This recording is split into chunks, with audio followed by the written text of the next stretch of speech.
தமிழக வெற்றிக் கழகம் தொடங்கிய நாளில் இருந்தே கட்சியின் முதல் மாநாடு எங்கு நடக்கப் போகிறது என மக்கள் மத்தியில் கேள்விகள் எழுந்து வருகிறது. தமிழக அரசியலை பொறுத்தவரை கட்சி தொடங்கியவுடன் முதல் மாநாடுதான் அக்கட்சிக்கான செல்வாக்கை நிலைநிறுத்துவதாக பார்க்கப்படுகிறது. காரணம், பிரம்மாண்ட திடலில் மக்கள் கூட்டத்தை நிரப்பி ஆளும் கட்சி எதிர்க்கட்சியை தம் பக்கம் திருப்புவதுதான் அரசியல் உத்தி.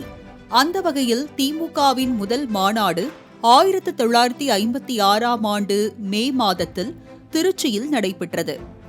இதேபோல திமுகவில் இருந்து விலகிய எம்ஜிஆர் மதுரையில் வைத்துத்தான் தொண்டர்கள் படைக்கு முன்னே அனகாபுத்தூர் ராமலிங்கம் என்பவர் பதிவு செய்திருந்த அண்ணா திராவிட முன்னேற்ற கழகத்தை தொடங்கினார். திமுகவில் இருந்து பிரிந்த வைகோ 1994ஆம் ஆண்டு மறுமலர்ச்சி திராவிட முன்னேற்ற கழகத்தை தொடங்கி முதல் மாநாட்டையும் பேரணியையும் திருச்சியில் நடத்தினார். இதையடுத்து நடிகர் புரட்சி கலைஞர் விஜயகாந்த் தேசிய முற்போக்கு திராவிட கழகத்தை தொடங்கிய பின் கட்சியின் முதல் மாநில மாநாட்டை 2005ஆம் ஆண்டு செப்டம்பர் 14ஆம் தேதியன்று மதுரையில் நடத்தினார். பின்னர் சரத்குமார் 2007ஆம் ஆண்டு தொடங்கிய சமத்துவ மக்கள் கட்சி திருச்சியில் மாநாட்டை நடத்தியது. நடிகரும் இயக்குநருமான சீமான் திடீர் அரசியல் பிரவேசம் செய்தார்.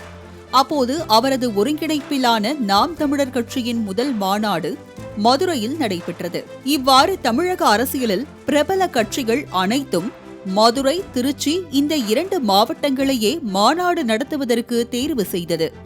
இந்த வரிசையில் தமிழக வெற்றிக் கழகத்தை தொடங்கிய விஜயும் முதல் மாநாட்டை மதுரையில் நடத்த திட்டமிட்டதாக கூறப்பட்டது. பின்னர் திருச்சியில் மாநாடு நடைபெறும் என கூறப்பட்டது. இதனிடையே சேலம், ஈரோடு, கோவை என பல்வேறு இடங்களில் மாநாட்டுக்கான இடத்தை ஆய்வு செய்த புசி ஆனந்த் இறுதியில் விழுப்புரம் மாவட்டம் விக்கிரவாண்டியை தேர்வு செய்துள்ளார். விஜயகாந்த் பாணியில் மதுரையில் மாநாடு நடைபெற்றிருந்தால் தனக்கு ராசியாக அமைந்திருக்கும் என எண்ணினார். ஆனால் தற்போது விக்கிரவாண்டியில் மாநாடு நடத்தப்படும் என உறுதி செய்த புசி ஆனந்த் விழுப்புரம் மாவட்ட காவல் கண்காணிப்பாளர் அலுவலகத்திற்கு சென்று அனுமதி கடிதம் வழங்கியிருக்கிறார். செப்டம்பர் 23ஆம் தேதியன்று நடைபெறவுள்ள இந்த மாநாட்டில் மாவட்டத்திற்கு 5000 பேர் திரட்டுவதற்கு இலக்கு நிர்ணயித்திருப்பதாக கூறப்படுகிறது. மேலும் 20க்கும் மேற்பட்ட முக்கிய தீர்மானங்கள் நிறைவேற்றப்பட இருப்பதாகவும் இந்த தீர்மானத்தை வாசிப்பவரின் பட்டியலும் தயாராகி வருகிறது. குறிப்பாக தமிழக வெற்றிக் கழகத்தின் முதல் மாநாட்டில் பிரபல நடிகர்கள், அரசியலில் இருந்து ஒதுங்கிய பிரமுகர்கள் சிலர் இணைய இருக்கலாம் என்றும் தகவல்கள் கசிந்து வருகிறது.